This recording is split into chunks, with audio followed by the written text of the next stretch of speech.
estudos.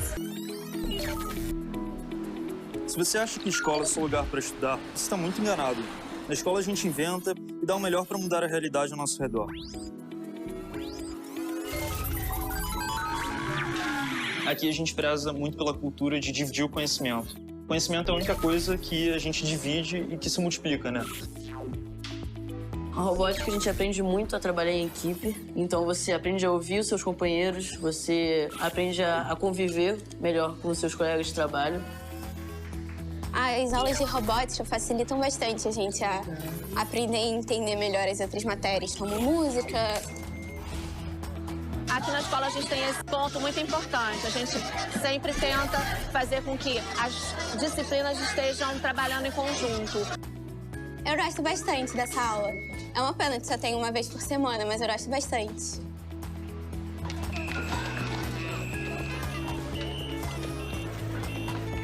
O que é poluição sonora? Vamos pensar em poluição sonora. Há muito tempo atrás, nós falamos sobre os parâmetros do som.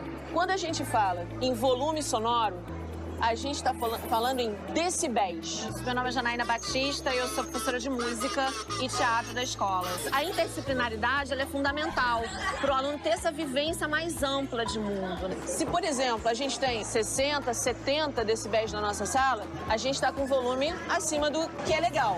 O ensino da arte, além de trazer para eles alguns momentos um pouco mais tranquilos, com um prazer maior, também traz para eles uma outra noção de cidadania, de mundo, né? E uma sensibilidade maior como ser humano.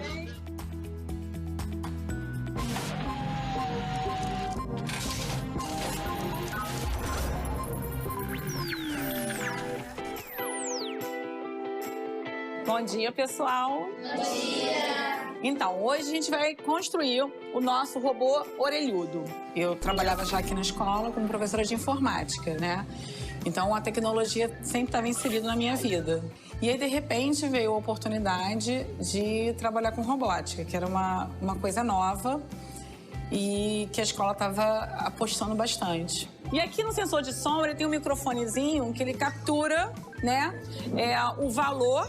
Então, a gente consegue tornar o nosso robô autônomo através do que a gente está falando, ou cantando, ou emitindo algum tipo de som. A gente está fazendo aula de robótica e a gente está fazendo o robô orelhudo. O robô, quando ele ouve o som, ele anda. Mas quando ele não ouve mais nada, ele para. Como eu quero que ele ouça, né, algum barulho e pare de andar, a gente vai usar esse bloquinho aqui que a gente chama de condição. A condição é um bloco que te dá uma oportunidade do robô escolher dois caminhos diferentes. Que caminhos são esses? O primeiro ele vai andar e o segundo ele vai fazer o quê? Parar. Esse é o robô orelhudo. A gente fez com o trabalho em equipe do Gabriel, do Pedro, do Luan e do Nicolas. Ele funciona através do som.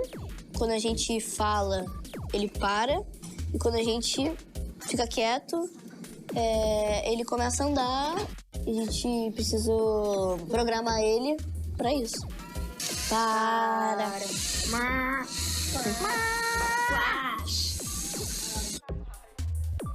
A robótica aqui no Franco, ela vem com 3 vertentes, né?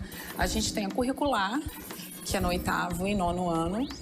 A gente tem a extracurricular, que é a partir do 6º e vai até ao 9º ano. E a gente tem a equipe de robótica.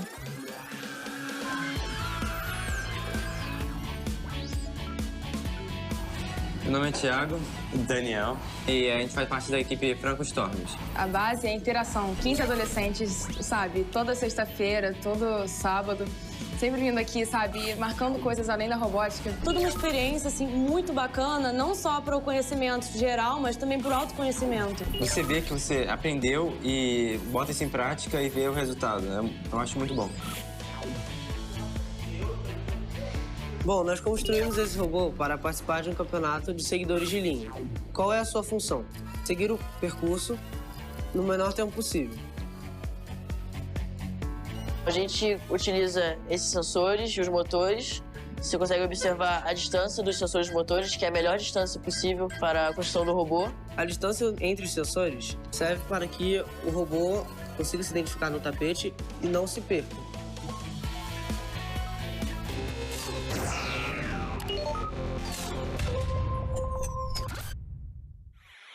Uma definição de área é a quantidade de espaço de um plano. Uma mesma área pode ser obtida de diversas formas, e a união desses conceitos é o que nós utilizamos diariamente na robótica.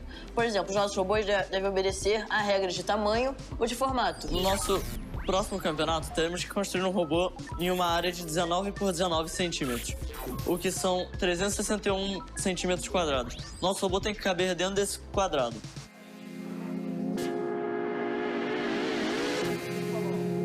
Meu nome é Vitor Pimenta, eu tenho 21 anos e sou estudante de engenharia mecânica na UFRJ, federal aqui do Rio de Janeiro. Eu entrei pro Franco em 2006, na quinta série, e eu fundei junto com outros amigos a equipe de robótica do colégio. Isso criou um laço muito grande com essa escola e eu sou mentor das equipes de robótica hoje em dia. O robô, eles sempre tentam fazer uma coisa diferente, nunca tentam fazer uma coisa padronizada. E na pesquisa, a gente tinha a opção de fazer sobre o lixo eletrônico. Lixo eletrônico é aquela questão, celular, computador. Mas isso já vem explorado já tem um tempo. E a gente queria fazer uma coisa diferente que chamasse atenção. E no nosso caso foi os fones de ouvido. Você nunca vai parar para pensar nisso. A gente separou todas as informações necessárias para a gente ter uma ideia de como vai ser o nosso aplicativo. Então aqui a gente colocou aqui Key Partners, as pessoas que são essenciais para a gente colocar no aplicativo e para seguir com a pesquisa. A gente pesquisou legislação, assim, leis ambientais que a gente pudesse adaptar para que nosso projeto desse mais uma consciência ecológica o máximo possível, né?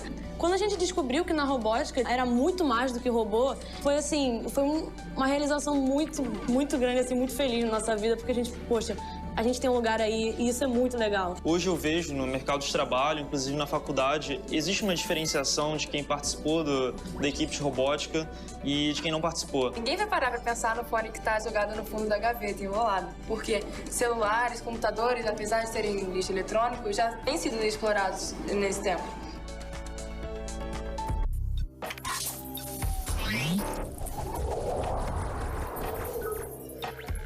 Desde que eu sou mentor das equipes de robótica, eu reparo que não é só uma via de aprendizado. É um processo em que a gente vai aprendendo junto e a gente vai evoluindo junto. Você poder ter liberdade de experimentar, você ter um resultado dessa sua experimentação, quer dizer, você caminhar passo a passo.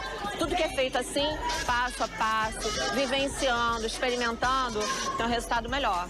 Você nunca vai esquecer. Antes de entrar pra robótica, eu não fazia a mínima ideia do que eu ia fazer na minha vida. Quando eu entrei pra robótica, abriu um mundo pra mim e eu percebi que eu queria fazer engenharia.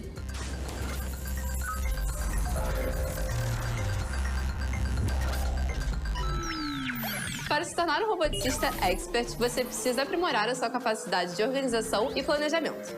Portanto, ao iniciar seu projeto, tenha suas peças e ferramentas organizadas em recipientes ou em gaveteiros adequados, de forma que cada item fique agrupado de acordo com a sua família, itens semelhantes e com finalidade específica.